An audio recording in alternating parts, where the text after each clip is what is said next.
नमस्ते दोस्तों।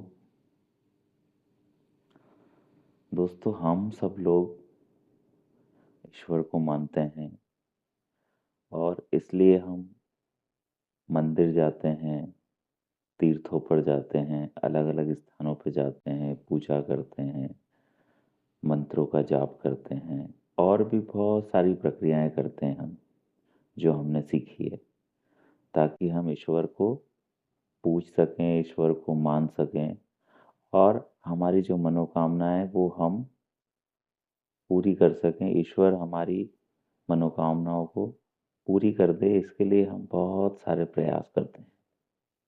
दोस्तों, कभी आपने सोचा है कि जिस ईश्वर को हम मंदिर में जाके, तीर्थों में जाके ढूंढ रहे हैं, अलग अलग प्रक्रियाओं से, जिसको पूजन से, पाठ से, हवन से, अलग अलग प्रक्रियाओं से हम ईश्वर को मनाने की कोशिश कर रहे हैं, वो ईश्वर हम सब जानते हैं कि हमारे अंदर ही है।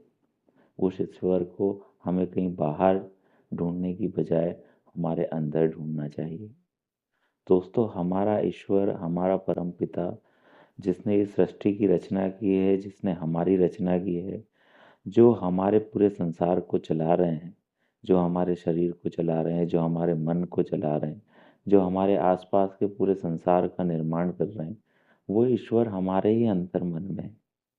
वो ईश्वर हमारे ही अंदर बैठे हुए हैं और वो हमारे हर बात को सुन रहे हैं। जब हम मंदिर में जाकर पूजा करते हैं, जब हम किसी मंत्र का जाप करते हैं, जब हम किसी तीर्थ में जाके भगवान के दर्शन करते हैं, हम जो कुछ भी करते हैं, अगर उस समय भगवान वो चीज़ों को सुन रहे हैं, हम हमारी प्रार्थनाओं को सुन रहे हैं, तो भगवान परमपिता परमेश्वर फिर हमारे हर एक विचार को भी सुन रहे हैं।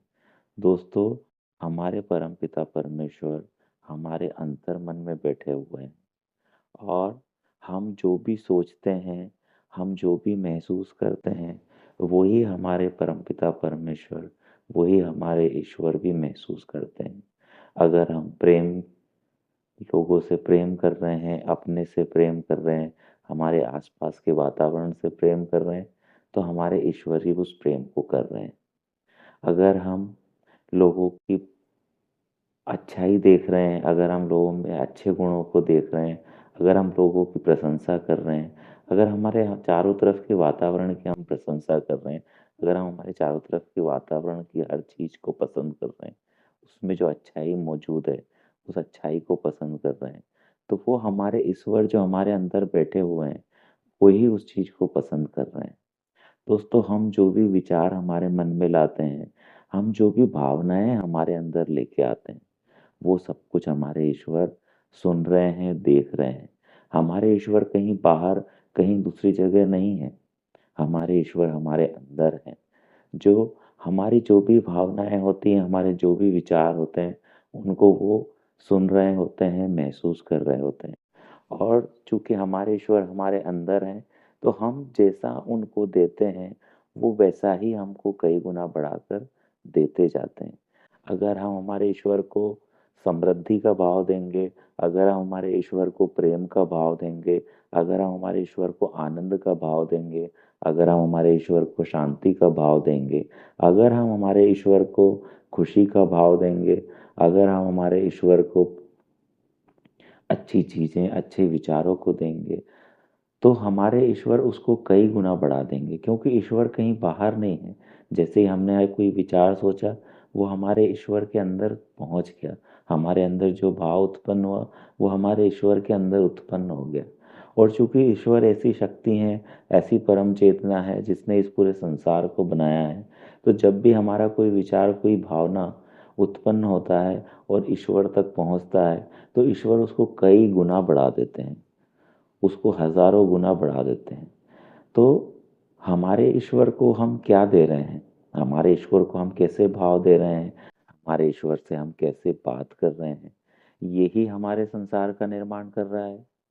अगर हम हमेशा समृद्धि के भाव में रहेंगे, हमेशा अच्छे स्वास्थ्य के भाव में रहेंगे, हमेशा अच्छे संबंधों के भाव में रहेंगे, अगर हम हमेशा लोगों की तारीफ करेंगे, लोगों की प्रशंसा करेंगे, हमारे आसपास जो भी चीज़ें हमें मिली हुई है, हमारा घर है, हमारे भाई है, बहन है, माता-पिता है, दोस्त हैं, रिश्तेदार हैं, हमारा जो बिज़नेस है, हमारे पास जो-जो सुख-सुविधाएँ, अगर हम उन सब की तारीफ़ करना शुरू कर दें, हम उन सब चीज़ों के लिए जो ईश्वर ने हमें दी हैं, उसके लिए हम आभार व्यक्त करना शुरू कर दें, हमेशा हम आनंद में रहें, तो ईश्वर उन्हीं चीज़ों को हमारे लिए और बढ़ाते जाएँगे। ईश्वर कहीं और नहीं हमारे अंदर है और हम उनको जो भाव देंगे, हम उनको जो विचार देंगे, वो ही वो हमारे लिए कई गुना बढ़ा देंगे। तो अगर आपको आपके जीवन में किसी चीज़ की कमी महसूस होती है और आपको वो लेकर आना है, आपको अच्छा स्वास्थ्य लेकर आना है, आपको समृद्धि लेके आना है, आपको अपने संबंधों को सुधारना है, आपको आपके जीवन में जो चाहिए, तो जो चाहिए उसके बारे में महसूस करना शुरू करिए कि वो अभी से आपके पास में है। उसके लिए ईश्वर को धन्यवाद दीजिए। आपके पास जो-जो चीज़ें अभी उपलब्ध हैं, उन सब चीज़ों की प्रशंसा करिए, उन सब चीज़ों के लिए ईश्वर को धन्यवाद दीजिए। हमेशा खुश रहिए, हमेशा आनंद में रहिए, हर चीज़ को अप्रिशिएट करिए और फिर देखिए कि आप आपके जीवन में जो चाहेंगे, वो चीज़ें चमत्कारिक रूप से आपके पास में आना शुरू हो जाएँगी। दोस्तों, हमें हमारे जीवन को बदलने के लिए कुछ बहुत करने की आवश्यकता नहीं है। हमको बस थोड़ा-सा करने की ज़रूरत है। हमें हमको जो चाहिए, उसको आज ही महसूस करना है कि हमारे पास में है और ईश्वर को उसके लिए धन्यवाद देना है क्योंकि ईश्वर अंदर बैठे हुए हैं। हम जो भी उनको देते हैं वो कई गुना बढ़ाकर हमको दे देते हैं। आप अच्छे विचार, अच्छे भाव अपने ईश्वर को दीजिए, अपने अंतर्मन में अच्छे विचार, अच्छे भाव उत्पन्न करिए और देखिए कि आपका जीवन चमत्कारिक रूप से बदलना शुरू हो जाएगा। आपके जीवन में खुशियाँ, आनंद, समृद्धि, स्वास्थ्य, अच्छे संबंध सब आना शुरू हो जाएँगे।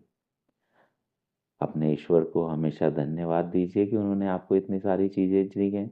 हमेशा ग्रेटफुल रहिए, हमेशा थैंक यू बोलिए और हमेशा आनंद में रहिए। नर्मदे हर।